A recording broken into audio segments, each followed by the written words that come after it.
Hi everyone, today I'll be chatting with the wonderful Nazish Chagla, an applied functional medicine coach, nutritionist, hormone health expert, and maker of fantastic healthy food. So let's have some tea.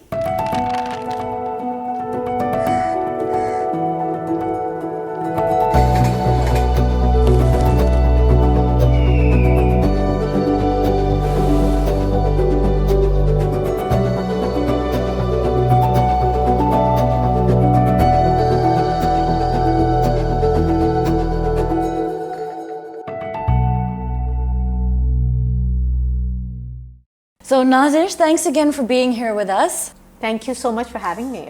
It's always nice to have a conversation with you on and off camera. Oh, thank you.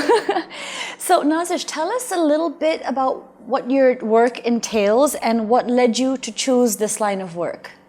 My work is essentially, if I just want to sum it up, it's wellness. And it just stems from really illness that hit really close to home a few years ago, and made me question what it is that makes us ill or unwell in a seemingly safe and healthy environment. And the more I learned, the more I wanted to learn. I started getting a lot of clients who had been to professionals, doctors, everywhere, and just couldn't find answers. And that was another huge driver for me wanting to know more, because I wanted to have the answers. And the more I did, the more I was able to help people, and it became just more and more exciting. And now I'm a functional, holistic health coach and nutritionist. And as of almost a year from today, I started Goodfood, which is my food brand. The very foundation is, yes, our promise is it's clean food. Right. There are no unnecessary additives, flavors, preservatives of any kind in the food. And yes, it has a really short shelf life, but that's our promise. And that's... Now, can clean food be also called organic, or is there a difference there? So clean food in itself is a very controversial term. But in terms of organic, no, clean food does not equate organic.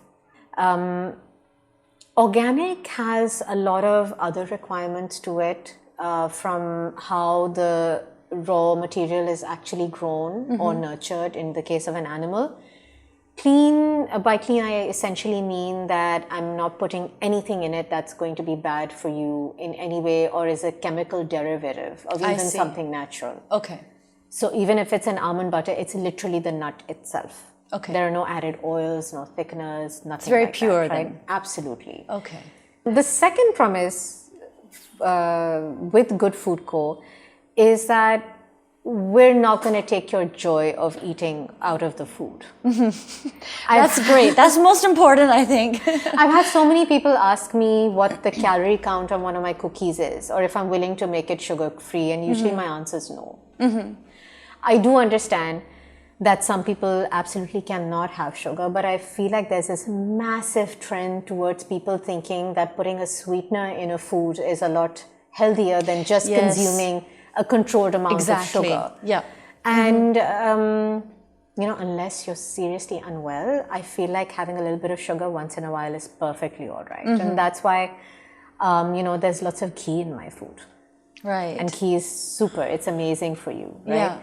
And I just really want to put the joy back into clean eating, and I want people to know that it's okay for them to eat that way. That's amazing. That's really cool. So so I'm having to do a lot of no, I can't, but trust me, it's good for you. So Nazish, you and I have talked about this a lot before, about how the gut health and emotional and mental well-being are interlinked. Can you tell us more about this? So there's two ways that I like to break this down into, right? The very basic is that about 98% of your body's serotonin is made in the gut. So and that's serotonin is your base hormone of any hormone that brings you any kind of peace or joy or calm. That's the feel-good hormone. It's the feel-good hormone. It's the base for every feel-good hormone. So whether it's dopamine from exercise, whether it's oxytocin from hugging and holding hands, whether it's melatonin for sleep, all of it comes from serotonin. I see. Okay. Right. So all the positive feelings and emotions come from serotonin. And your gut, the bacteria in your gut is what 98%, where your 98% of your serotonin is made. If you have an upset stomach, if you're really, really tuning in to your feelings, you'll notice you have a lot of anxiety during and after you have an upset stomach. I mean, you'll notice if you can't go, you'll be so upset about it. Like, why is this so upsetting?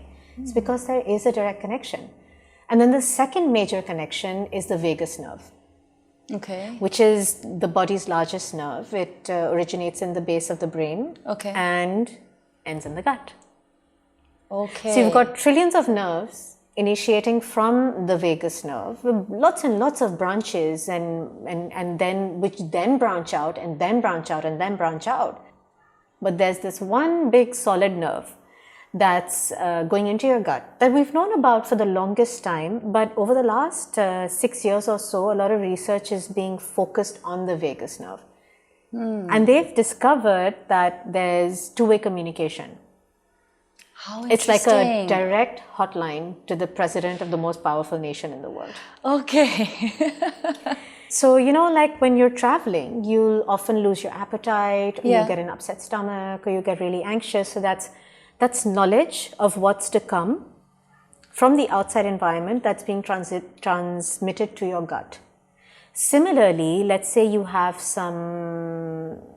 something, it could be good food also that you think that doesn't really work for you, or it could actually be a bun kebab from a thela that didn't really work for you. Right. Whatever the reasons may have been. So the gut then informs the brain that your outside environment is somehow hostile.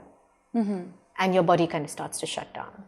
Okay. And you do have those physical reactions, which can then have a lot of emotional reactions as well. It does affect your mind. Food is almost like language. It's like coding in the communication between your gut and your brain. That's so interesting. So then, Nazish, what is something simple that anyone can do, regardless of what ails them, to improve this mind-gut connection and vagus nerve communication?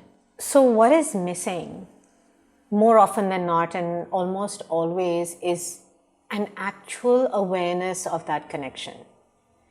It's called vagus nerve toning.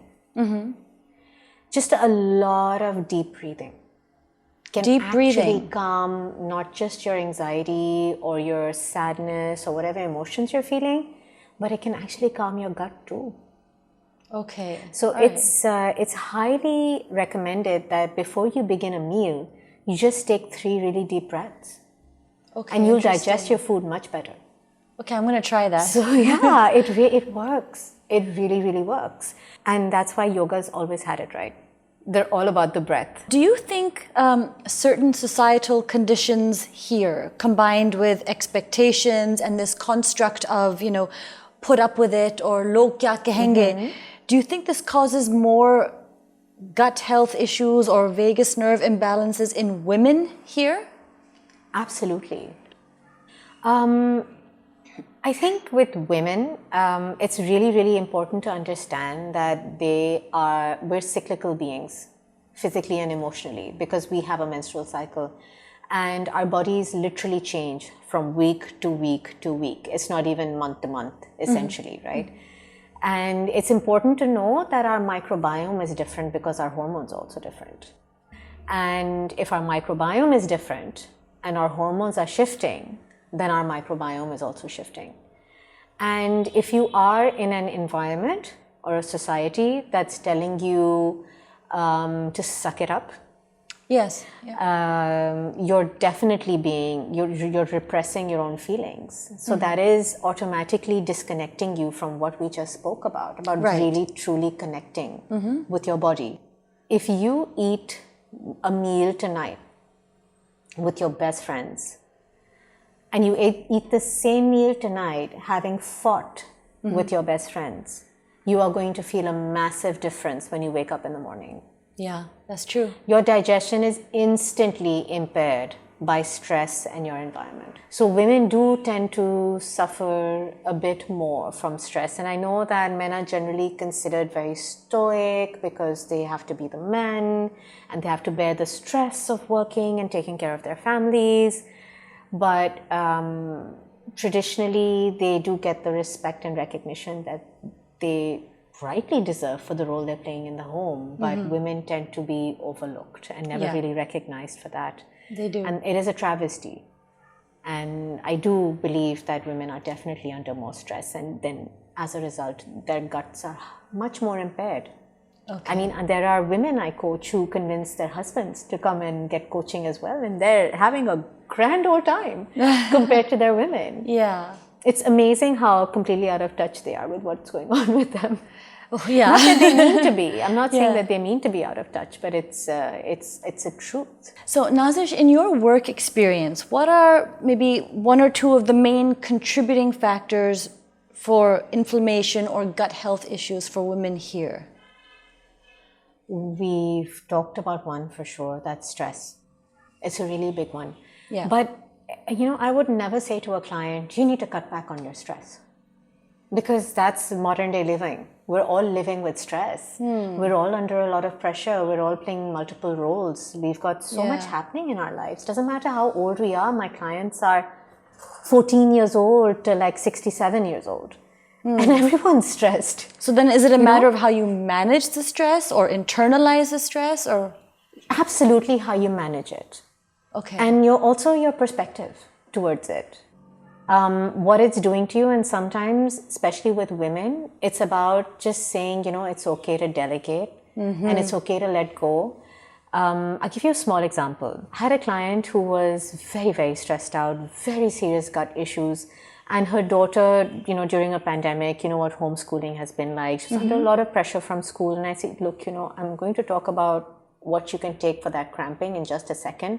But I want you to know that it's okay for you not to tutor your child. You need to put her in a tuition right now. Okay. Lots of social stigma with putting a small child in a tuition environment. I would also be, take personal affront to putting my 3 to 4 year old there. But within a week, she was feeling so much better after she put her into those tuitions. Because you just have to realize that there's only so much you can handle. Okay. So that's a way to manage your stress, essentially, right? It's also about, yes, the food we're eating, but it's also the way we're eating. Interesting. How so? I have a client who's dealing with an eating disorder.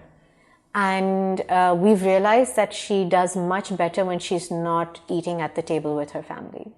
Okay, I see. And as incredulous as this sounds, how can you tell somebody not to eat with their parents? Okay, I'll tell you another thing. It's a bad idea for you to have conversations on the dining table. How so? You should be focusing on your food. I Not see. on conversation, not on distractions, not be talking while you're eating. But that's such a cultural and traditional, and that's supposedly like the heart of the family where you sit down and you have a meal together and you talk and you catch up. But see, that's where I think that's a little bit of cultural appropriation, thanks to all the movies we watched in the 80s and 90s. Okay. About the dad working late and the kids coming home from school at 6 p.m. and that's the only time we sit down. I feel like our culture is still a little different. We don't have to make everything about the dining table. And conversations can be had before and after. There are benefits to everybody coming together. But the conversations and the ask, how was your day today? So what happened at school? That is really forced. And it doesn't help with digesting your meal. Yeah, when you're talking and chewing at the same time, I guess. Yeah, it's, besides the fact that the food in somebody else's mouth could come flying at you, you do, like your mind has to be focused on the food. So speaking of the family, what's an easy way to make children aware of the mind-gut connection, or perhaps maybe how they can, improve their own eating habits and look after their health in that area? So like anything when it comes to children's behavior is to just modify your own. Ah, okay. That's a great piece of advice. You know, and if you're just talking about what you're doing and why you're doing it, it begins with understanding things as a concept. That's a good idea. You know, if the children see you doing something that's good for yourself, then it may compel them on some level to mimic you to a certain extent. And you have to kind of very strictly model that for them. Yeah. Because if you're breaking the rules, then they're always there to kind of remind you, oh yes, tut tut, I'm watching, you know. Don't think that I don't know what you did. Right. So, Nazish, what advice would you give your younger self? Oh, you don't have to be brave about everything. Okay. Yeah. All right. And finally, what's something you hope will never change and why? About myself? It could be about yourself or anything really. So I guess, considering my answer to the last question, it may be a bit of an oxymoron, but I hope that I remain fearless. I hope that I'm always willing to take chances. That's great. On myself. Yeah. Yeah, that's awesome. Okay, so now we're going to do a little bit of rapid fire, which is I'm gonna get ready.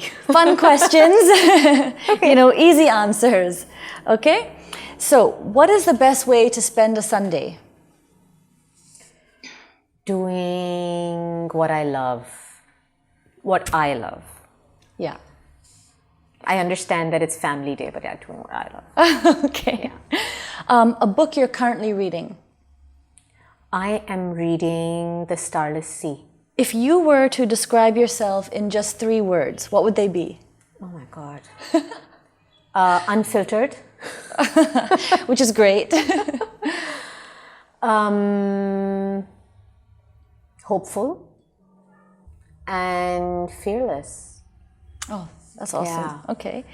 A favorite Instagram account you follow? My bookshelf. I was just talking about that. I wasn't feeding you that one. I know, no, I've just, like I said, it's so entertaining. Oh, thank you so much. In so many ways, for so many different reasons. Thank you. What do you usually do when you're bored? I paint. Oh, nice. I didn't know that. Oh. I'm not great, but... What is the strangest thing a visitor has done at your house? Eaten my favorite chocolates on my bedside table. Okay. What song do you have on repeat these days? On repeat these days. Or any day. Solid Gold by The Disciples. I like electronic and house dance music. Oh, all right. Nice.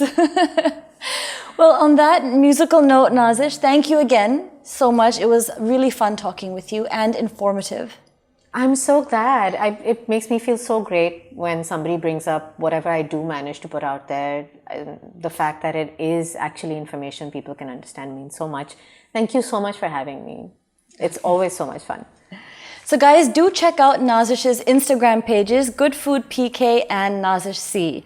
See you next time on The Tea with My Bookshelf. Bye.